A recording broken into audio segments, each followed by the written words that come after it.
Sunday evenings at Mom's house had always been sacred in our family. The smell of pot roast filled the dining room, while everyone gathered around the old oak table that had hosted 3 generations of argument celebrations and everything in between. My 8-year-old son, Tyler, sat beside me carefully, cutting his mashed potatoes into perfect squares the way he always did when he felt nervous. Across from us, my brother Marcus leaned back in his chair with that smug expression I'd grown to despise. "Face it, Braxton," he said, gesturing toward Tyler with his fork. "Your kid will never be anything but average. Be happy if he finishes high school." The room erupted in laughter from our cousins and aunts. Tyler's fork froze, halfway to his mouth, his eyes fixed on his plate. My blood turned to fire. "Then I'll stop paying for your daughter's after-school program," I said quietly. Marcus blinked. Mom whispered urgently, "Don't do this here," but I was done staying silent. The laughter died instantly, replaced by the kind of silence that makes your ears ring. Marcus's face drained of color as he processed what I'd just revealed.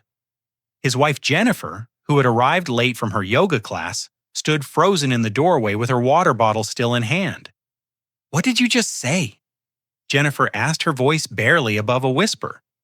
I looked directly at my brother, watching him squirm in his chair like a child caught stealing cookies. "I said I'll stop paying for Sophia's art therapy program. You know, the one that costs $400 a week? The one you've been taking credit for providing." Marcus shot up from his chair so fast it toppled backward. "Braxton, shut your mouth right now." "No, I don't think I will." I reached into my jacket pocket and pulled out my phone, scrolling to my banking app. Should I show everyone the monthly transfers? Or maybe the receipt from last Tuesday when I paid her therapist directly because you forgot again? Mom's face crumpled with confusion. "Braxton, honey, what are you talking about?" "I'm talking about how I've been quietly covering everyone's expenses for the past 3 years, while Marcus here takes all the credit." I stood up slowly, placing my hand protectively on Tyler's shoulder. "The mortgage on this house, I pay it. Dad's physical therapy, me. The new wheelchair ramp, also me. But somehow Marcus is the family hero." Jennifer's water bottle hit the floor, rolling across the hardwood with a hollow sound. "Marcus, is this true?" My brother's jaw worked silently, opening and closing like a fish gasping for air. Around the table, our extended family members exchanged glances, the pieces of a puzzle they'd never realized existed suddenly clicking into place. "Tyler, sweetheart, why don't you go watch television in the living room?" I suggested gently. My son looked up at me with those big brown eyes that reminded me so much of his mother before she walked out on us. "Did I do something wrong, Dad?" he asked in that small voice that broke my heart every time. "No, buddy, Uncle Marcus did something wrong, not you." As Tyler gathered his courage and walked toward the living room, I turned my attention back to Marcus. "Do you want to tell your wife the truth, or should I—" "You don't know what you're talking about," Marcus spat, but sweat beaded on his forehead. "I know you've been lying about paying for Sophia's therapy.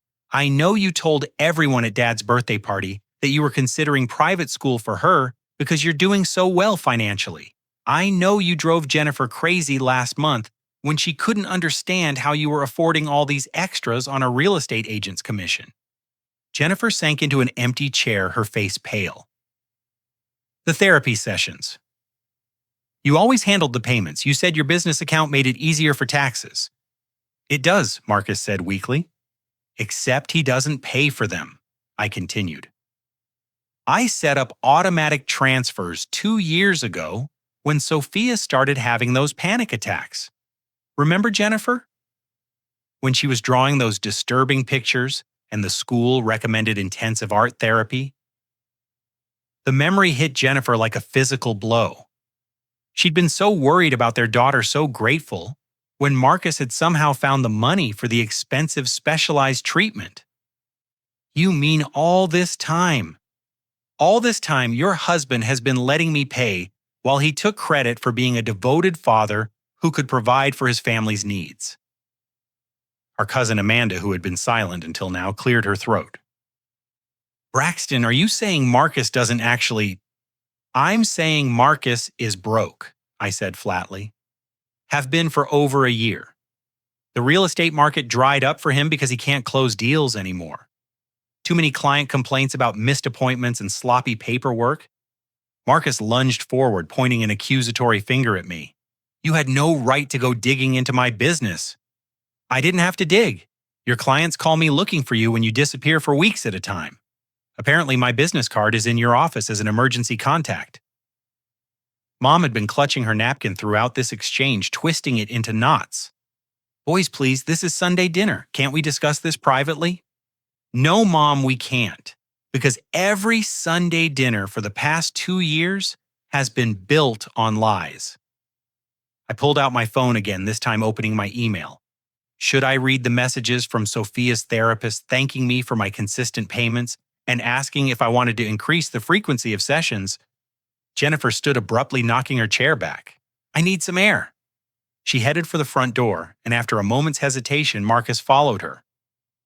Through the dining room window, I could see them on the front lawn, Jennifer's arms gesturing wildly while Marcus hung his head. Braxton. Dad's voice came from the head of the table, weak but disapproving. You're tearing this family apart. No, Dad.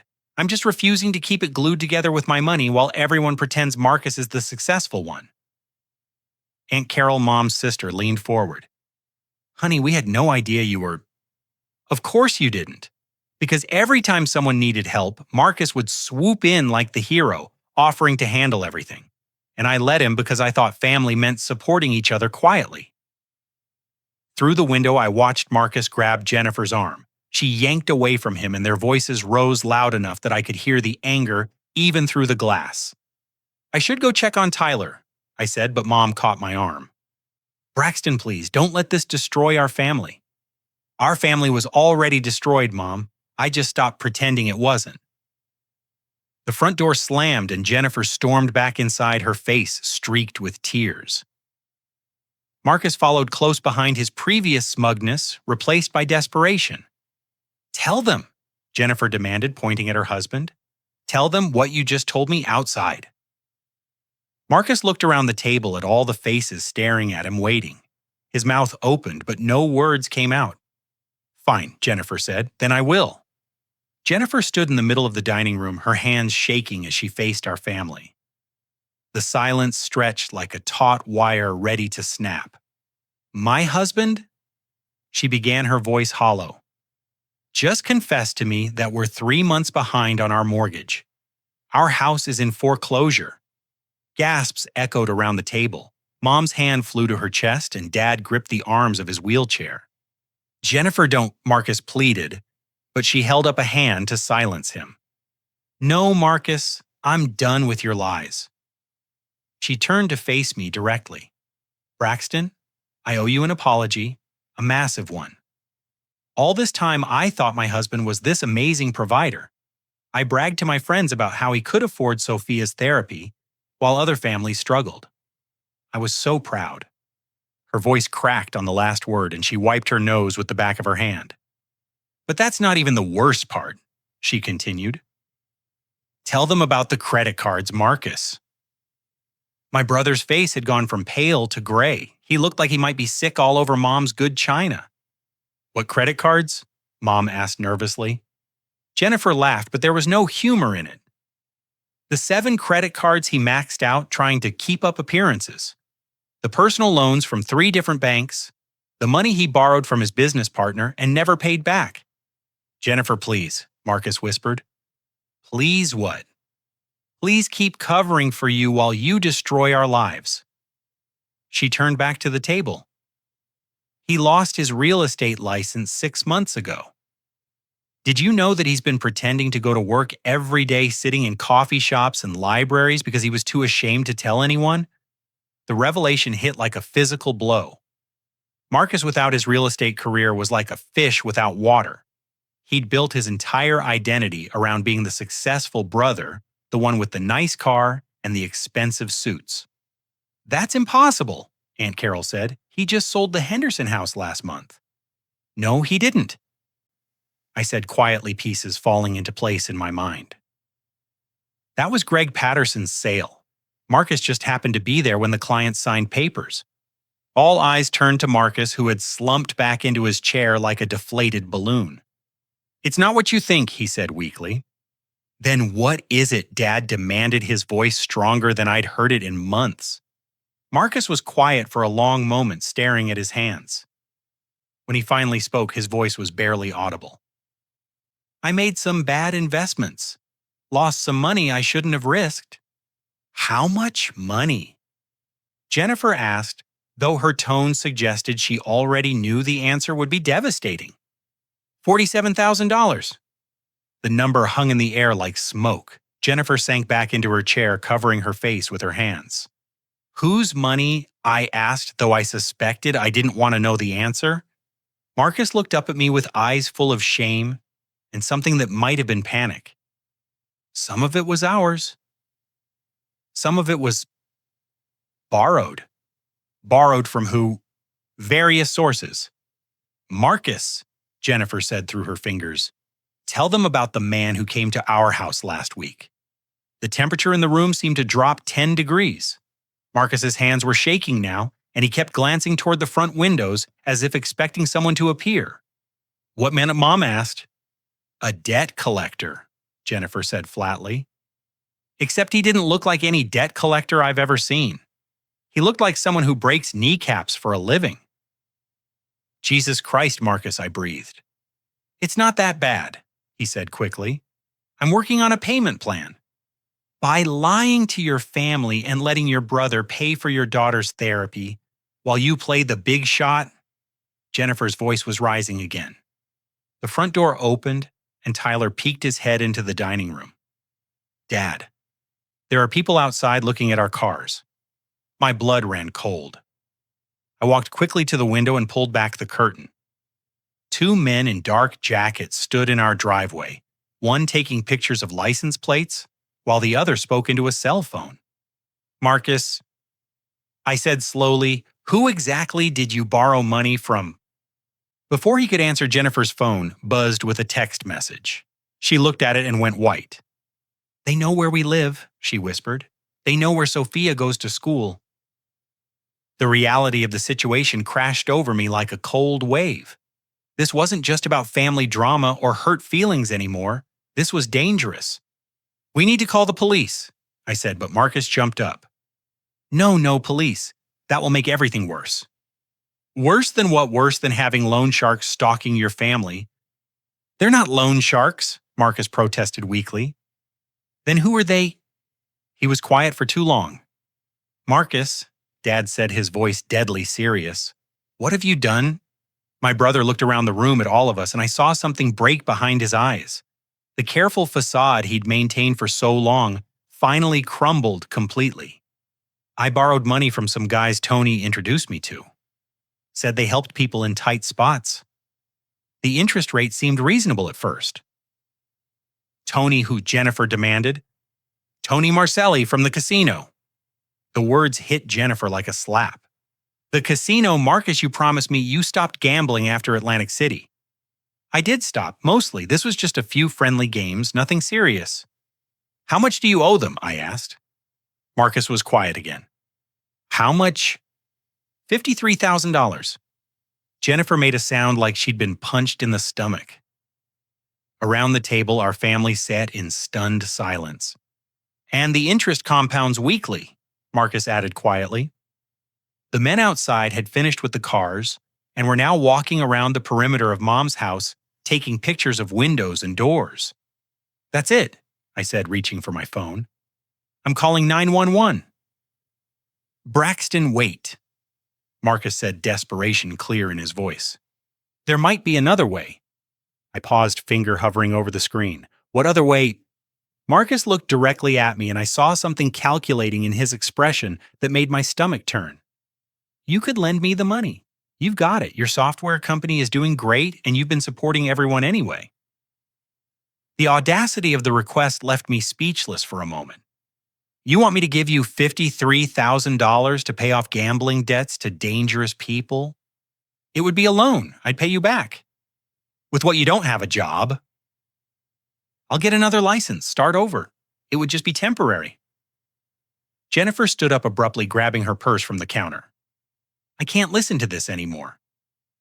Sophia is at my mother's house, and that's where I'm going too. Jennifer, wait, Marcus called after her. No, we're done, Marcus.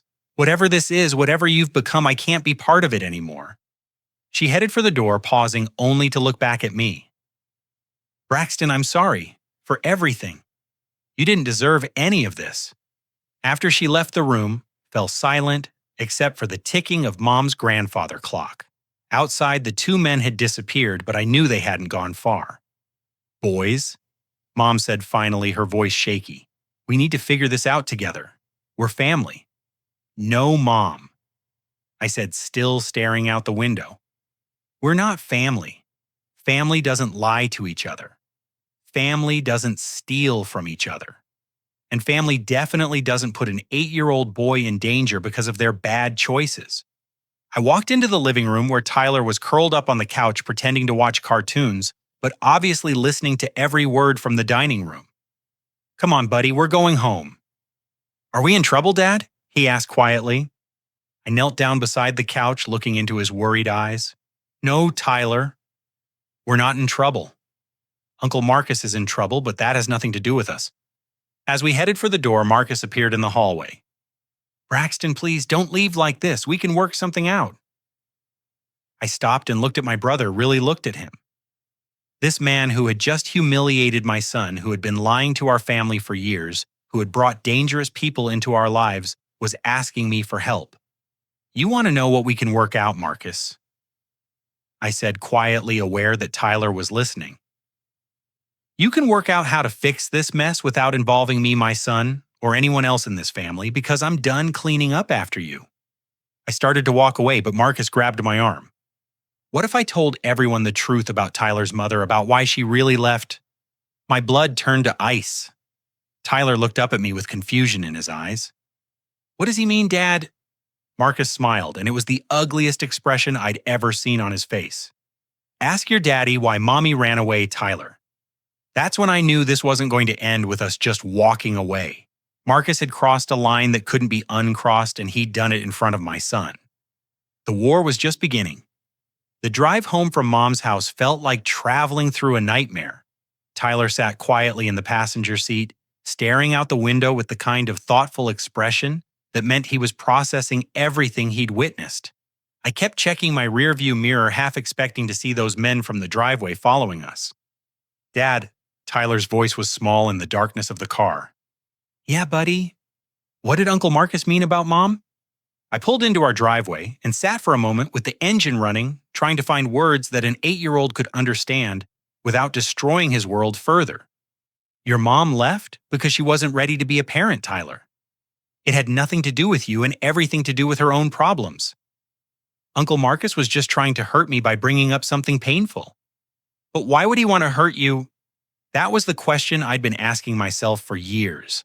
I turned off the engine and unbuckled my seatbelt, turning to face my son fully.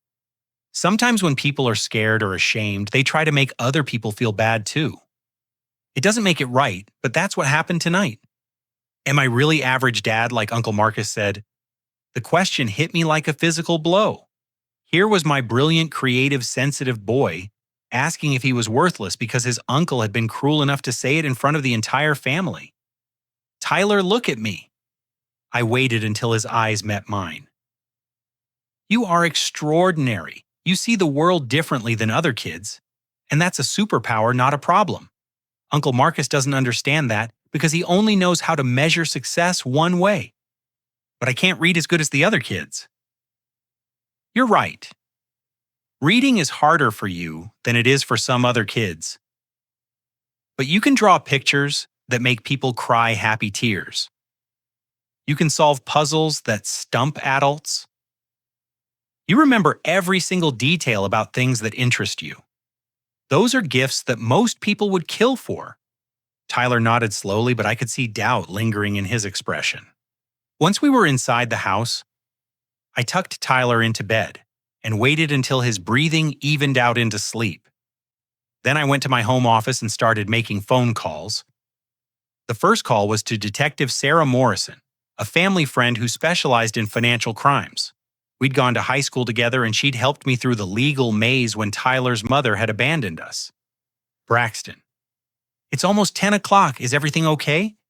Sarah, I need advice. My brother has gotten himself into some serious trouble and it's starting to affect my family. I gave her the basic details about Marcus's gambling debts, the suspicious men, and the threats that seemed to be escalating. She listened without interruption, asking pointed questions that made it clear she understood the severity of the situation. First thing tomorrow, you need to pull Tyler's credit report, she said.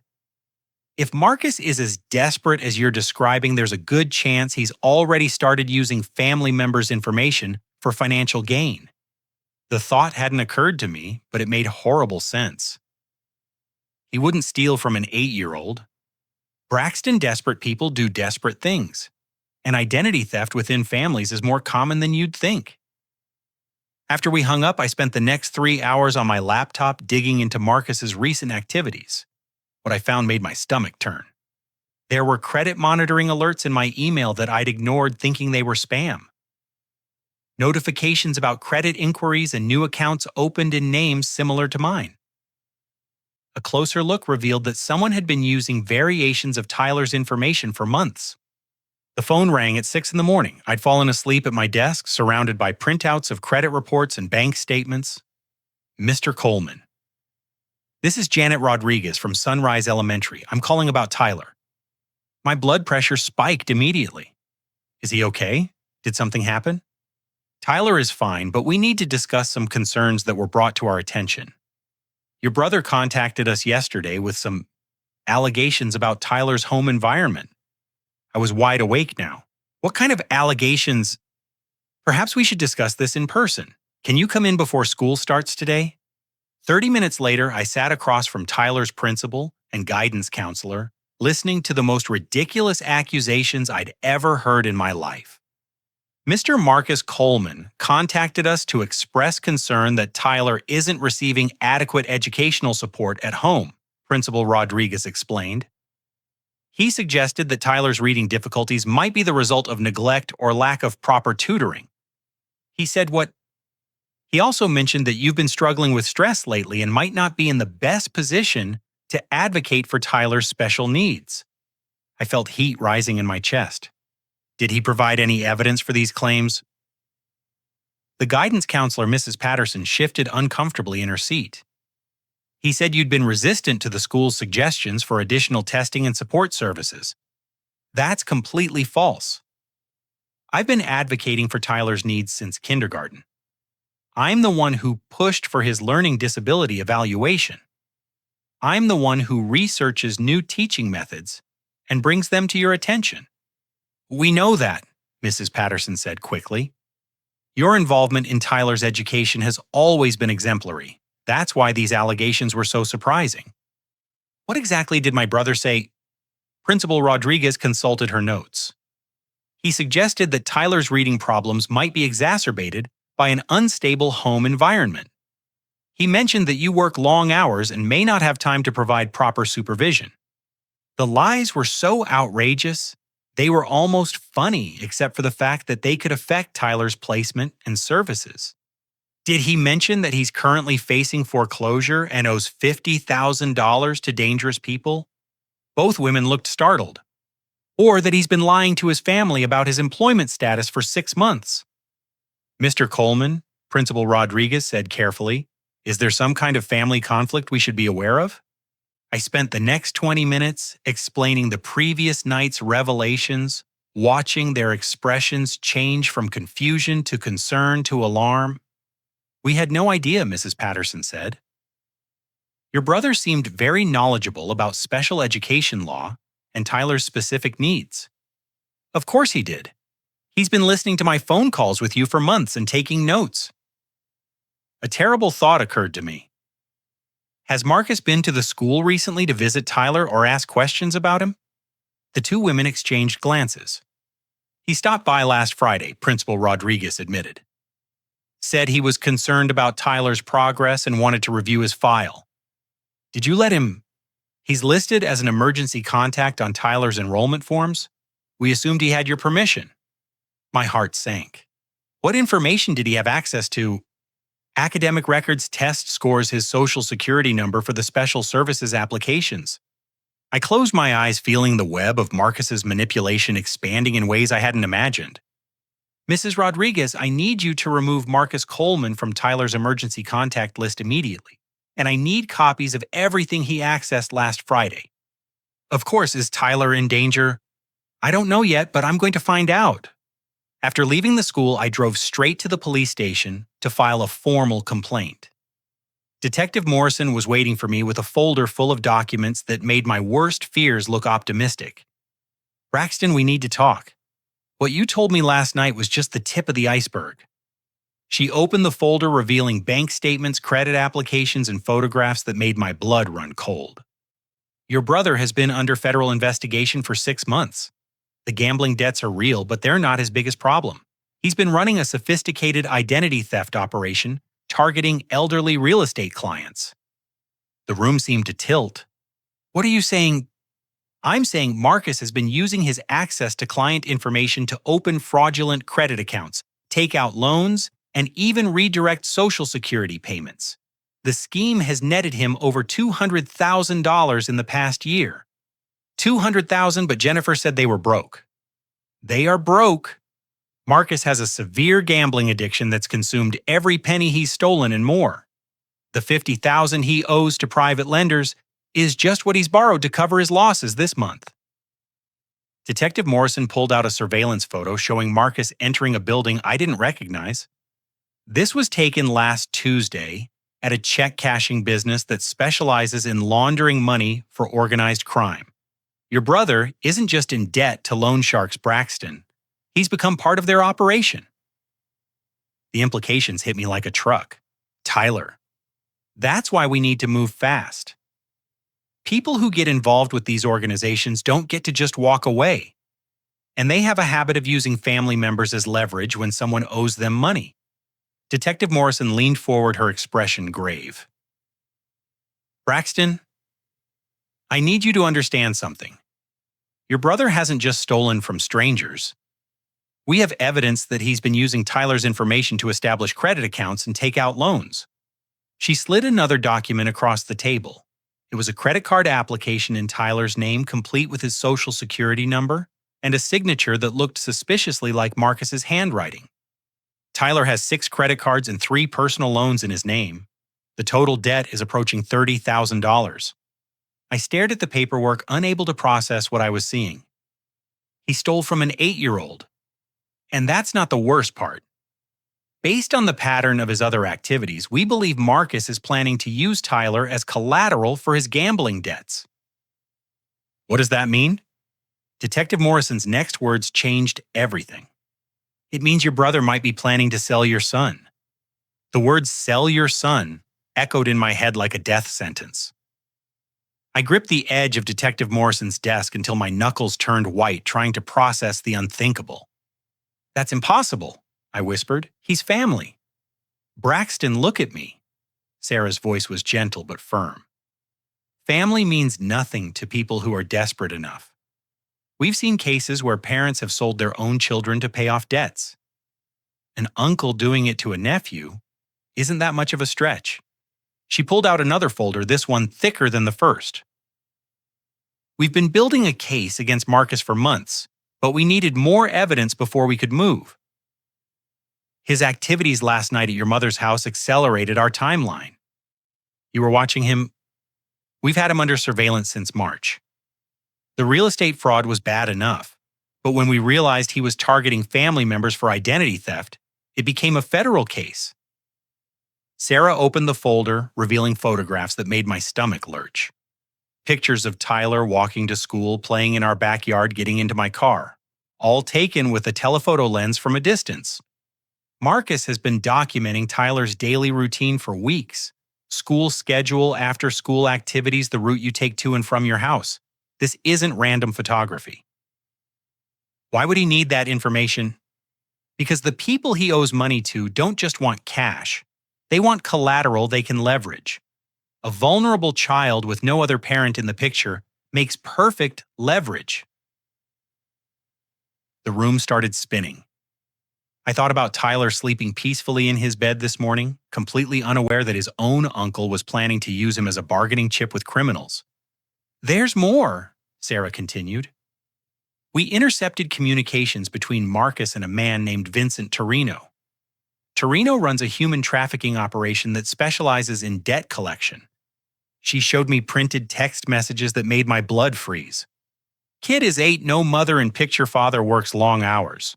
Could disappear for days before anyone notices. Father has money but won't pay. Kid might be only leverage that works. Routine established, window of opportunity next week during father's business trip. I stared at the messages, trying to understand how my own brother could write such things about my son.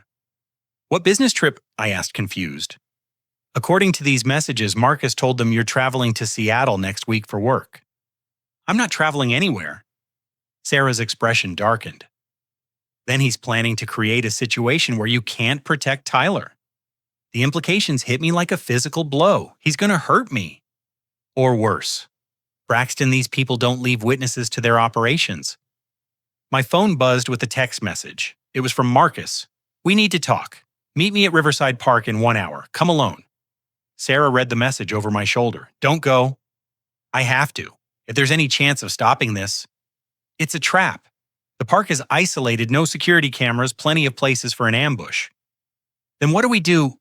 Sarah stood up and walked to the door. We set our own trap. 45 minutes later, I sat on a bench at Riverside Park wearing a wire and surrounded by undercover officers positioned throughout the area. My hands shook as I waited for Marcus to appear, knowing that everything he said would be recorded and used against him in federal court. Marcus arrived exactly on time, looking haggard and desperate. Gone was the confident swagger I'd grown up with, replaced by the twitchy nervousness of someone who hadn't slept in days. Braxton, thank God you came. What do you want, Marcus? He sat down beside me, glancing around nervously. I need you to listen to me without getting angry. Okay? There's a way out of this mess for both of us. I'm listening. These people I owe money to, they're not unreasonable. They just want assurance that they'll be paid. And how do you plan to pay them? You don't have a job, remember? Marcus was quiet for a moment, staring at his hands. There's a way to buy time, to keep everyone safe while I figure out a long-term solution. What kind of way? Tyler could stay with them for a few days, just until I can work something out with the money. The words hung in the air like poison. Even knowing what was coming, hearing my brother suggest handing over my son to criminals was almost too much to bear. You want me to give my 8-year-old son to loan sharks as collateral for your gambling debts? It's not like that. They're not animals. They just need insurance. Insurance, Marcus, these are people who break legs for a living. Tyler would be safe. They've done this before with other families. It's just temporary. I stood up, pacing away from the bench to give the recording equipment a better chance to capture his words clearly. What happens if you can't pay them back? Marcus was quiet for too long. Marcus, what happens to Tyler if you can't pay them back? I'll pay them back. I just need time. That's not what I asked. When he finally looked up at me, his eyes were dead. They have connections. People who pay good money for kids like Tyler. Kids like Tyler. Smart kids, clean kids from good families. The recording device felt like it was burning against my chest. I had to force myself to keep talking to get everything on tape. Are you telling me that if you can't pay your debts, these people will sell my son? It won't come to that. But it could come to that. Braxton, you don't understand. These aren't people you say no to. If I don't give them something soon, they'll take it anyway. At least this way we have some control over the situation. There is no we in this, Marcus. This is your problem. Marcus stood up abruptly, desperation clear in his voice. Then what am I supposed to do? Let them kill me? I don't know. Maybe you should have thought about that before you started stealing from children and making deals with human traffickers. I never meant for it to go this far. But it has gone this far. And now you're asking me to sacrifice my son to save your worthless life. Marcus grabbed my arm as grip tight enough to leave bruises. You have to help me. I'm your brother. My brother died the night you humiliated Tyler at dinner. The person standing here is just a stranger who happens to share my DNA. I pulled away from him, but Marcus followed me. What if I told you there was another way? A way that doesn't involve Tyler at all? I stopped walking. What other way? You could pay them. $50,000 is nothing to you. Your company pulls in 6 figures every month. And why would I do that? Because if you don't, they're going to take Tyler anyway. At least this way, you get to keep your son, and I get to keep my life. So this is extortion now. Marcus smiled, and it was the most chilling expression I'd ever seen. This is family looking out for family. No, this is a criminal threatening a child to cover his debts. Braxton, be smart about this. You pay them the money, Tyler stays safe, and we all move on with our lives.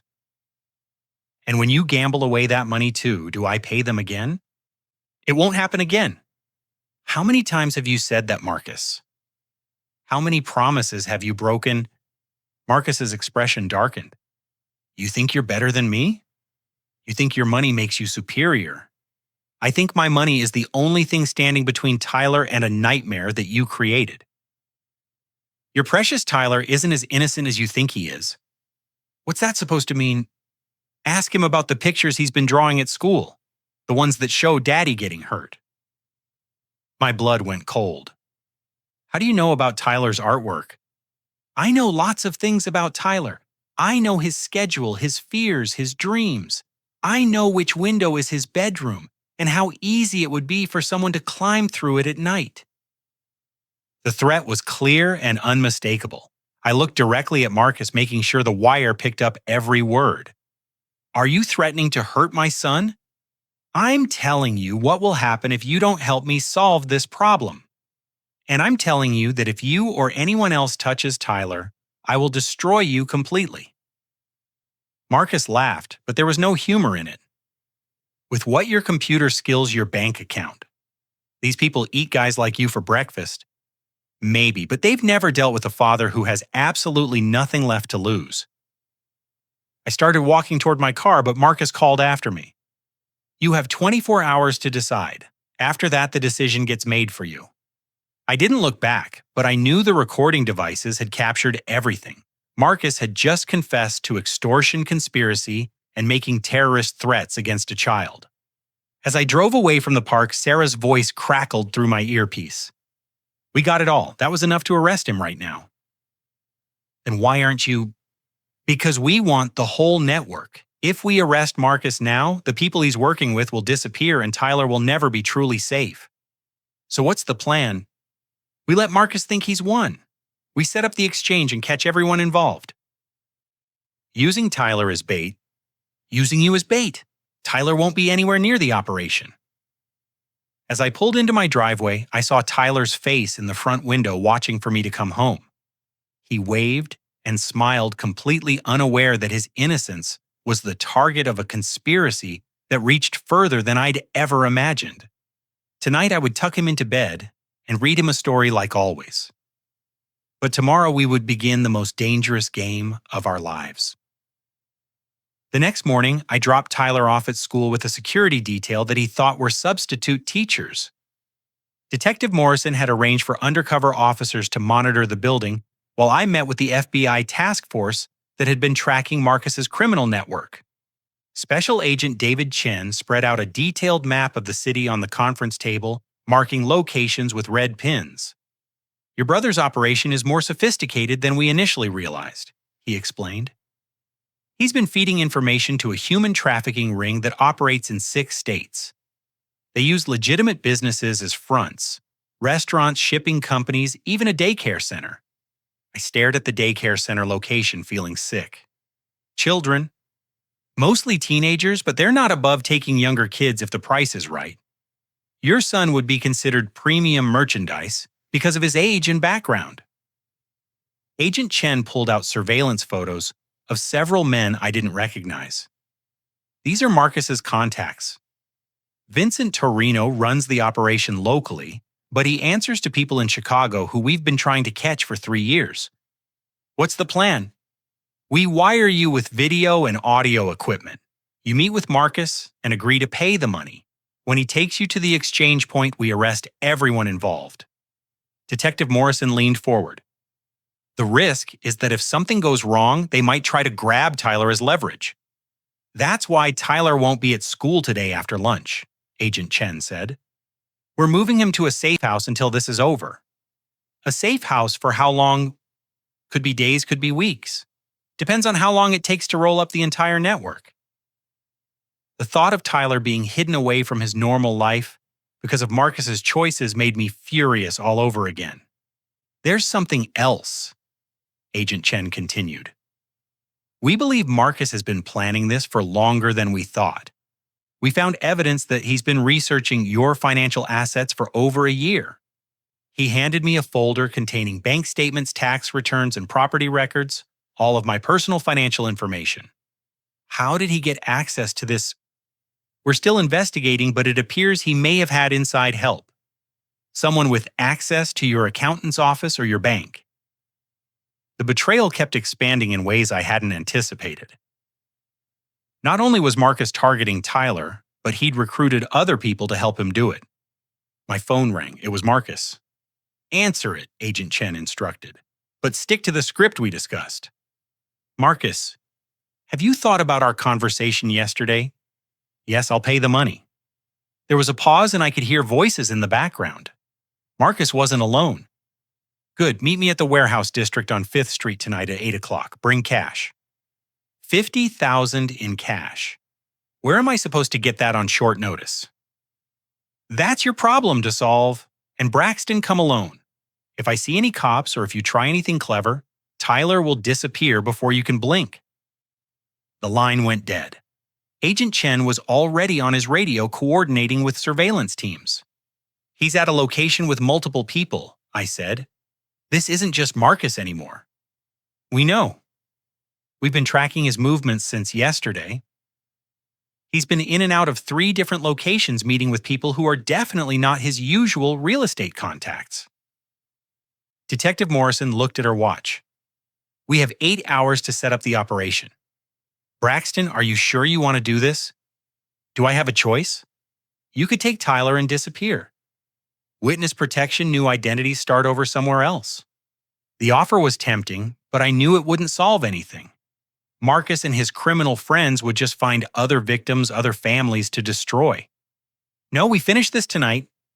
Agent Chen handed me a small device that looked like a pen. Video camera. Clip it to your shirt pocket. The audio equipment will be sewn into your jacket.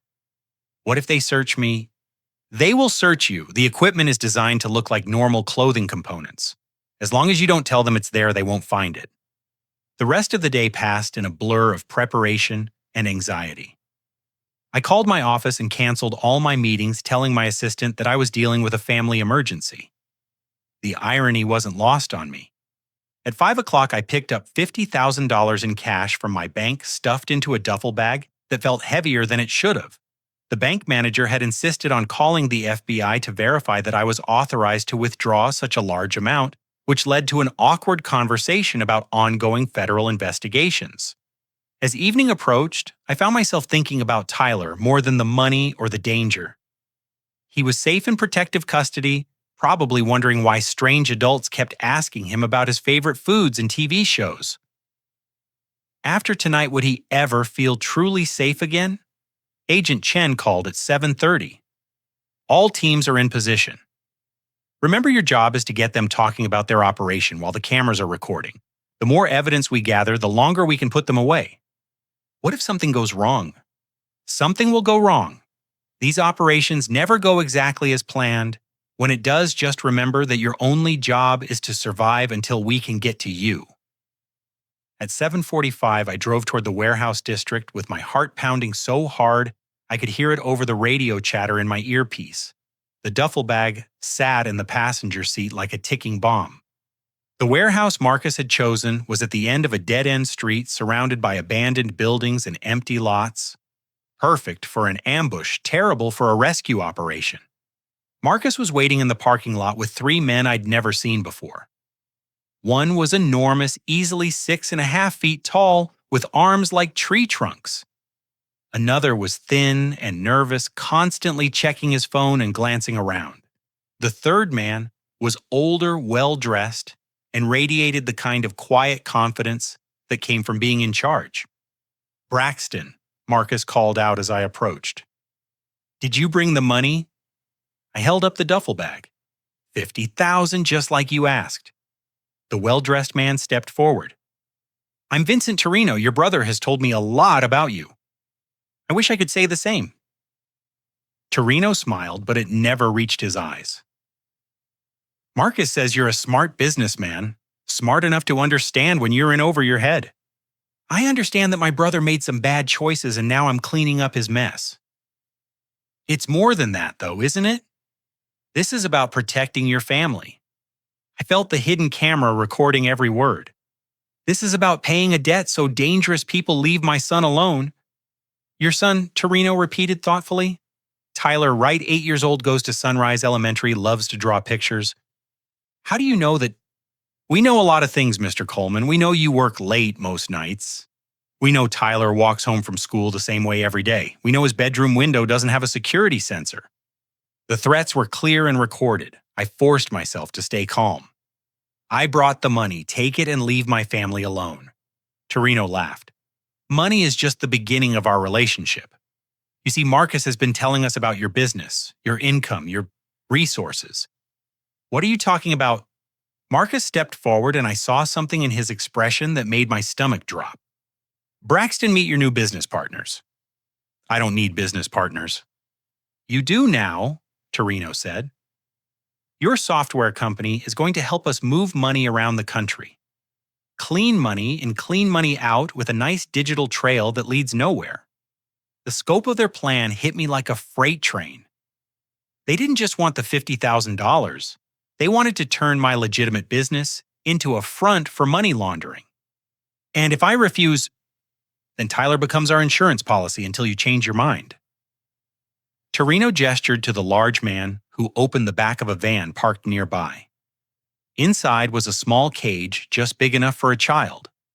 "We've done this before, Mr. Coleman. Most parents become very cooperative when they understand what's at stake." I looked at Marcus, hoping to see some sign of remorse or hesitation. Instead, I saw only greed and desperation. "You're really willing to let them kidnap Tyler to save yourself?" "I'm willing to do whatever it takes to survive," Marcus said. "And so should you." That's when I knew there was no saving my brother. Whatever had once been decent in him was gone, consumed by addiction and selfishness. "All right," I said, setting down the duffel bag. "You win. Take the money and tell me how this business partnership works." Torino smiled widely. "Now you're being smart." What he didn't know was that FBI agents were already surrounding the building, and every word of his confession was being transmitted to federal prosecutors who would use it to destroy his entire operation. The trap was working perfectly. The arrest happened so fast, it felt like watching a movie in fast forward.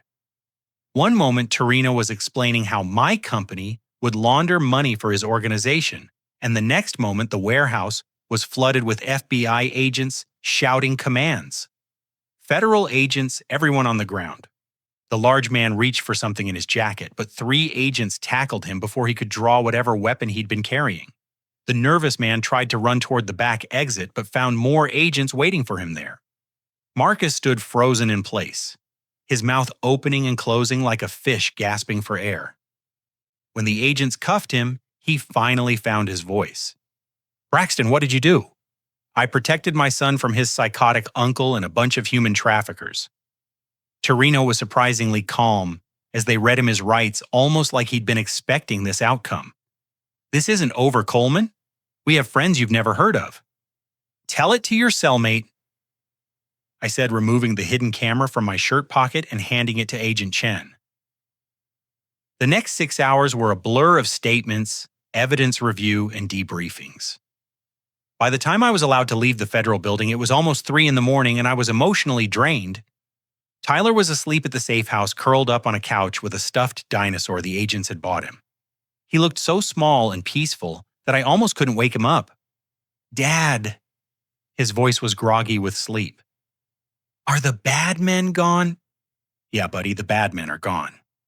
Even Uncle Marcus. The question broke my heart because Tyler was smart enough to understand that Marcus had been one of the bad men. Even Uncle Marcus. Tyler was quiet for a moment processing this information.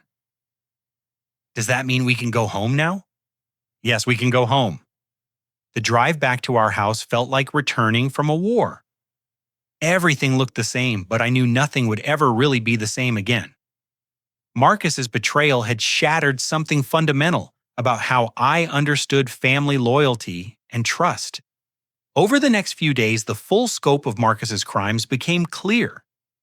The FBI had seized records showing that he'd stolen the identities of over 30 elderly clients, opened fraudulent accounts in Tyler's name totaling $47,000, and provided detailed information about potential kidnapping targets to Torino's organization. But the worst revelation came when Detective Morrison called me on Thursday morning. Braxton, we need to talk. There's something about Marcus's plan that we didn't tell you before. What now? The kidnapping plot wasn't just about getting money from you. They were planning to sell Tyler to buyers in another state within 48 hours. The words hit me like a physical blow. Sell him to who? We're still investigating, but it appears there was already a buyer lined up. Someone who specifically requested a young, intelligent boy with no other family to look for him. I had to sit down. The idea that Marcus had been planning to essentially murder Tyler by selling him into slavery was almost too horrific to accept. There's more, Detective Morrison continued. We found evidence that Marcus had been grooming Tyler for months, asking him detailed questions about his fears, his dreams, his daily routine. He was gathering information to help the buyers control him. I thought back to all the times Marcus had shown unusual interest in Tyler's schoolwork, his art projects, his friendships. What I'd interpreted as uncle-like concern had actually been predatory research. How is Tyler handling all this? Kids are remarkably resilient. Tyler understands that Uncle Marcus made very bad choices, but he doesn't need to know the details of what those choices involved. That afternoon, I had the hardest conversation of my life with my parents. Mom and Dad sat in their living room looking older than I'd ever seen them as I explained the evidence against Marcus. Kidnapping. Mom whispered, tears streaming down her face. Our Marcus was planning to have Tyler kidnapped. Dad, who had defended Marcus throughout the confrontation at Sunday dinner, stared at his hands without speaking. How did we miss this? Mom asked. How did our son become someone capable of such terrible things? I think Marcus has been sick for a long time, I said gently. The gambling addiction, the lying, the manipulation, those were symptoms of something deeper that none of us wanted to acknowledge. But Tyler, Dad said quietly, he was going to hurt Tyler. He was going to do worse than hurt him. We sat in silence for several minutes, each of us trying to process how the family we'd thought we knew had been built on lies and criminal behavior. What happens now? Mom asked. Now we heal, we rebuild.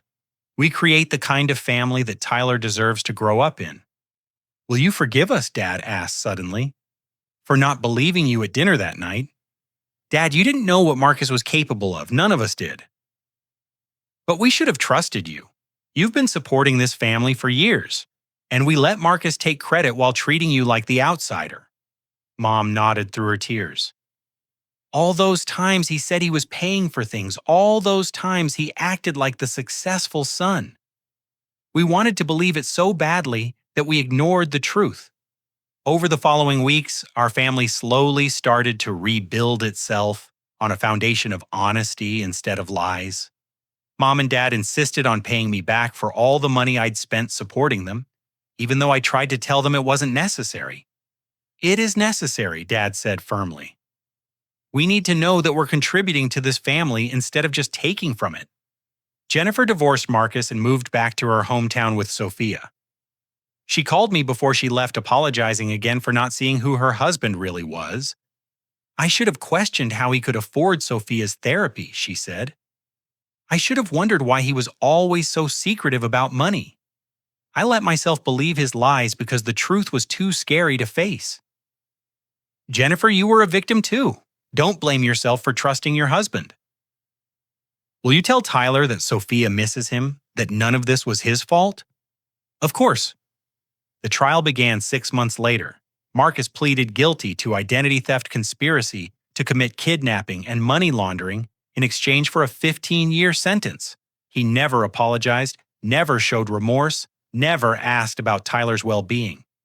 Torino and his associates received much longer sentences when their full operation was exposed. The FBI discovered that they had been responsible for dozens of kidnappings across multiple states, targeting vulnerable children whose disappearances might not be immediately noticed. At the sentencing hearing, I was allowed to give a victim impact statement. I stood at the podium looking directly at Marcus for the first time since his arrest.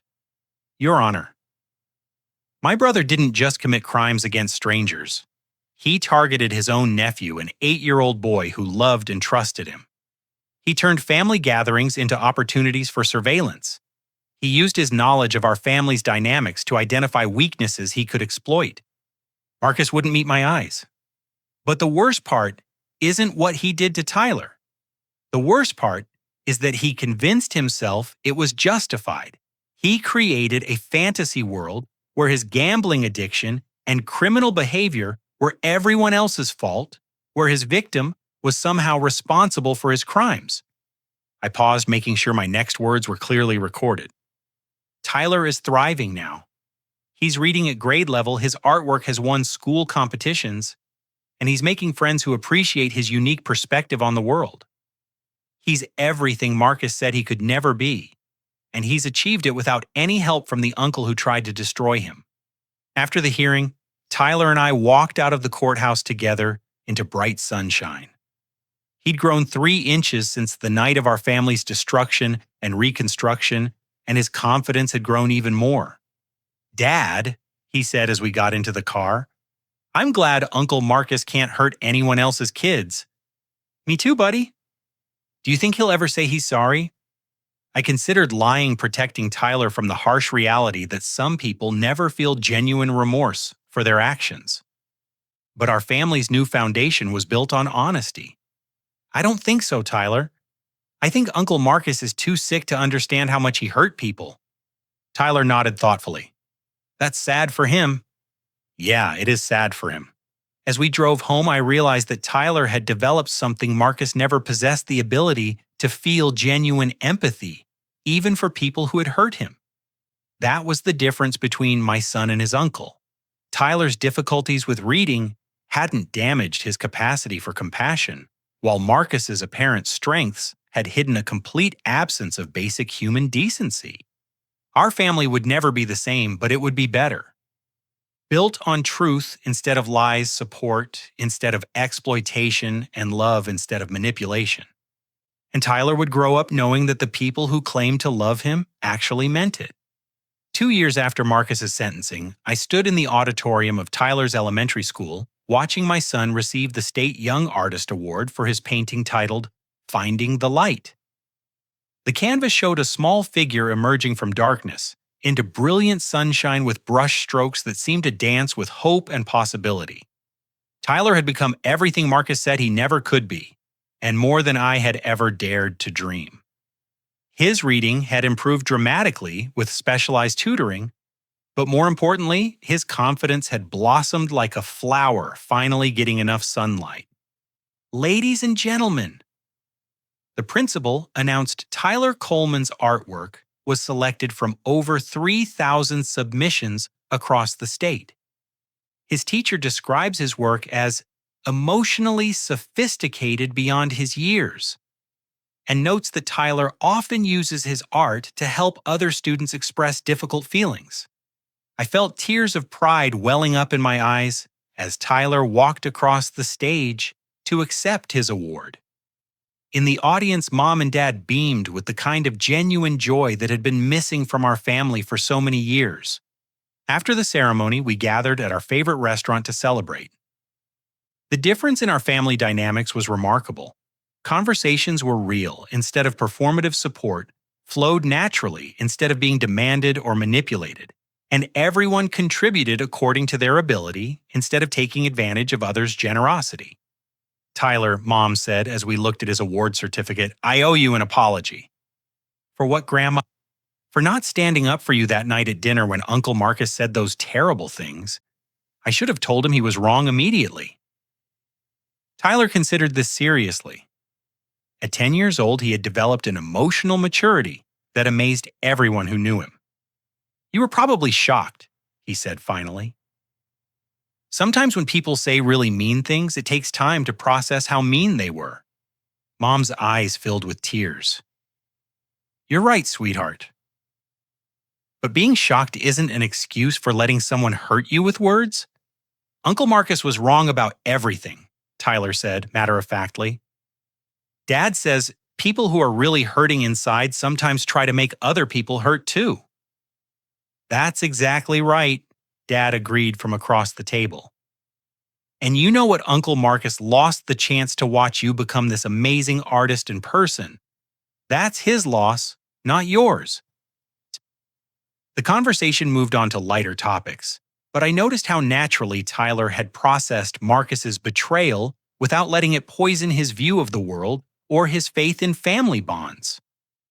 He understood that Marcus had been sick and dangerous without taking responsibility for Marcus's choices. Later that evening, as I tucked Tyler into bed surrounded by his art supplies and library books, he asked me a question that caught me off guard. Dad, do you think Uncle Marcus ever thinks about me?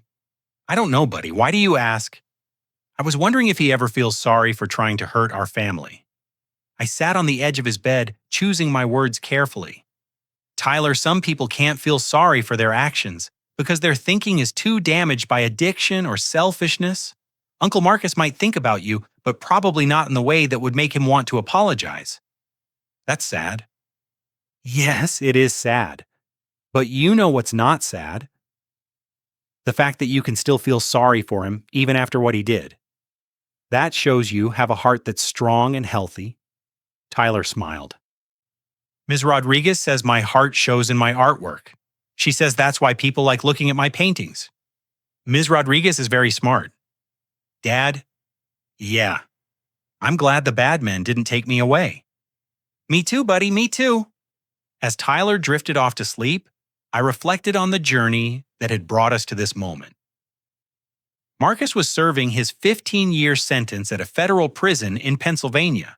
According to Detective Morrison, he had been placed in protective custody after other inmates learned about his crimes against a child. Torino and his associates had received much harsher sentences when the full scope of their human trafficking operation was exposed. The FBI had used the evidence from our case to shut down similar operations in 6 states, rescuing dozens of children and destroying a network that had existed for over a decade. Jennifer had remarried and moved to Oregon with Sophia, who was thriving in a stable environment with a stepfather who genuinely cared about her well-being. They sent Christmas cards every year with updates about Sophia's progress in art therapy and her growing confidence at school. But perhaps the most surprising development had been my relationship with Sarah Morrison, the detective who had helped save Tyler's life. What had started as a professional relationship built on mutual respect had gradually evolved into something deeper. Sarah understood the trauma our family had experienced because she dealt with similar cases regularly. More importantly, she appreciated Tyler's unique qualities and never tried to minimize the impact of his learning differences or Marcus's betrayal. You know, she said one evening as we watched Tyler work on a new painting in his room, he's going to help a lot of people someday. Kids who've been through trauma families dealing with learning differences, maybe even law enforcement officers who need to understand how resilience works. You think so? I know so. Tyler has something most adults never develop, the ability to transform pain into something beautiful and useful. 6 months later, Sarah and I were married in a small ceremony at Mom's house. Tyler served as ring bearer and created a painting as our wedding gift that showed 3 figures standing together under a rainbow. He titled it, Our New Family. Dad's health had improved dramatically once the stress of Marcus's lies and financial manipulation was removed from his life. He'd started volunteering at a local center for seniors, helping other elderly people avoid financial scams and identity theft. I wish I'd seen the signs earlier, he told me one afternoon as we watched Tyler teach Sophia how to blend colors during one of her visits. But I'm grateful I get to see how a real man protects his family. Mom had become involved with a support group for families affected by gambling addiction, sharing her experience of how addiction can destroy relationships and create environments where abuse thrives undetected. The hardest part, she told the group, was admitting that I'd chosen to believe lies because the truth was too painful to face. My grandson suffered because I was too cowardly to confront my son's behavior. But perhaps the most meaningful change was in our Sunday dinners. They became genuine celebrations of each family member's accomplishments and struggles, with no one performing for attention or taking credit for others' achievements. Tyler would share his latest art projects or reading achievements.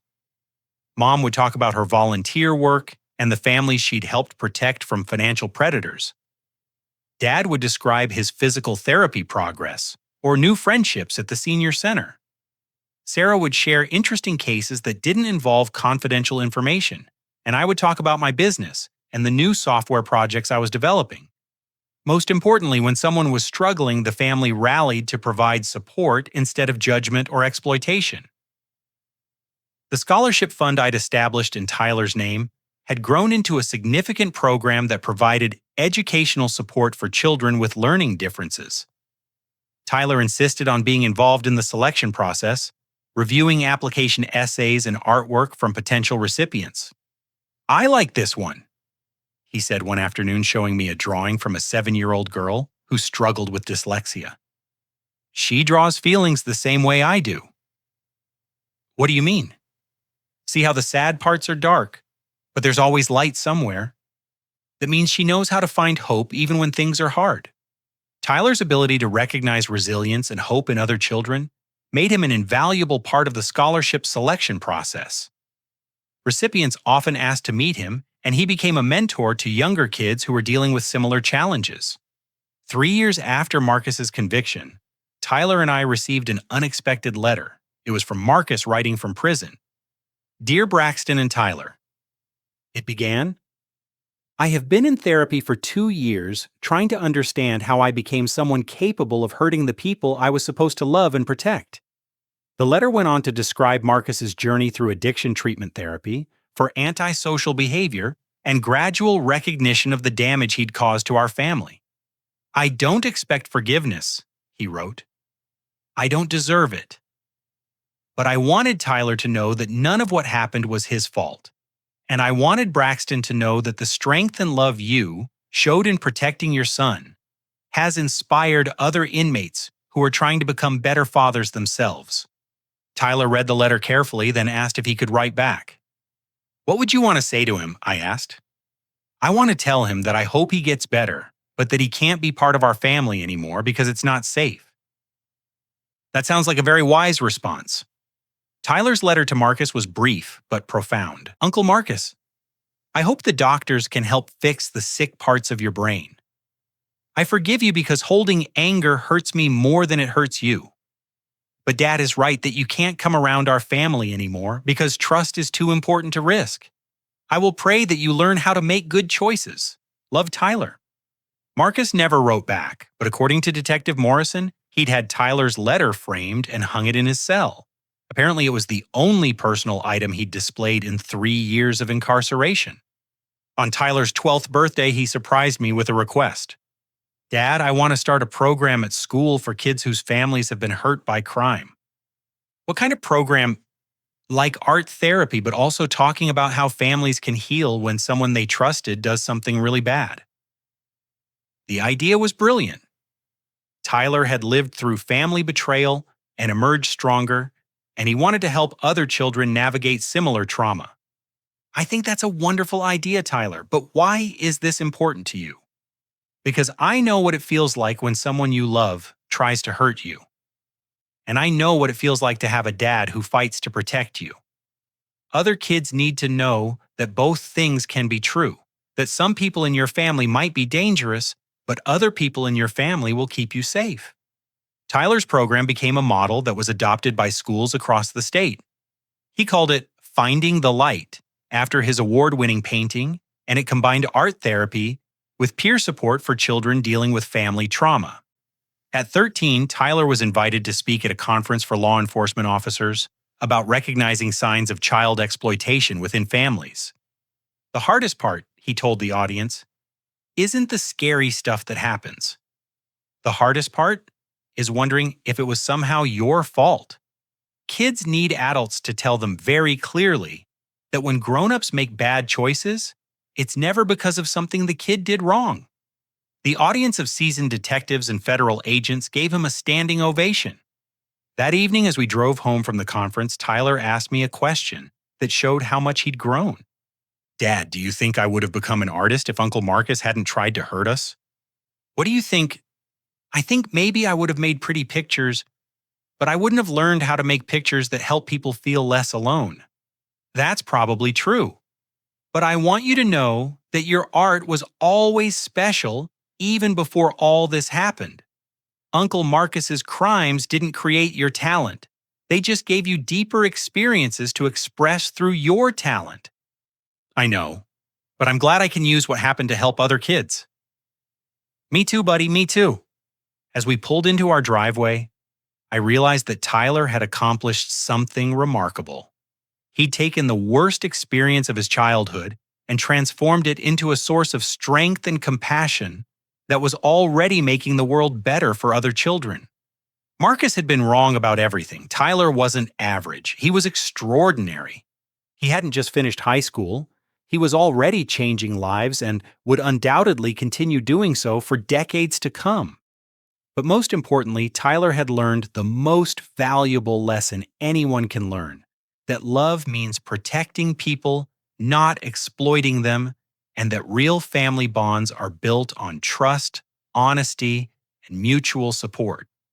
Our family had been broken by lies and betrayal, but we'd rebuilt it stronger and more authentic than it had ever been before. And Tyler had emerged from the darkness with a light that would guide other families through their own difficult journeys. The boy Marcus had dismissed as average had become a beacon of hope for countless children facing their own family trauma. The son he'd tried to destroy had grown into someone who created healing instead of harm art, instead of anguish and love instead of exploitation. That night, as I watched Tyler work on his latest painting, a portrait of a family gathered around a dinner table sharing an honest conversation about their struggles and their dreams, I knew that justice had been served in the most meaningful way possible. Marcus had lost everything because he'd chosen selfishness and cruelty. Tyler had gained everything because he'd chosen compassion and courage. And our family had learned that sometimes the best way to honor the people who try to hurt you is to become everything they said you could never be. Have you ever had to stand up to someone in your family who was trying to harm someone you love? How do you think you would handle discovering that a trusted family member was planning to hurt a child? I'd love to hear your thoughts about family loyalty versus protecting innocent people in the comments below.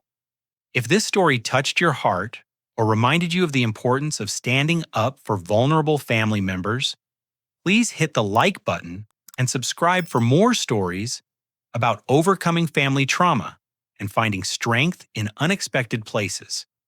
And please share this story with anyone who might need to hear that it's possible to rebuild trust and create authentic family bonds even after betrayal. Thank you for listening to Tyler's journey from victim to victor, and for believing that love really can triumph over exploitation when good people refuse to stay silent. Remember, sometimes the greatest gift we can give our children isn't protection from all hardship, but the knowledge that someone will always fight for them when they can't fight for themselves. Sleep well, knowing that there are more good people in the world than bad ones, and that courage is contagious when someone is brave enough to take the first stand.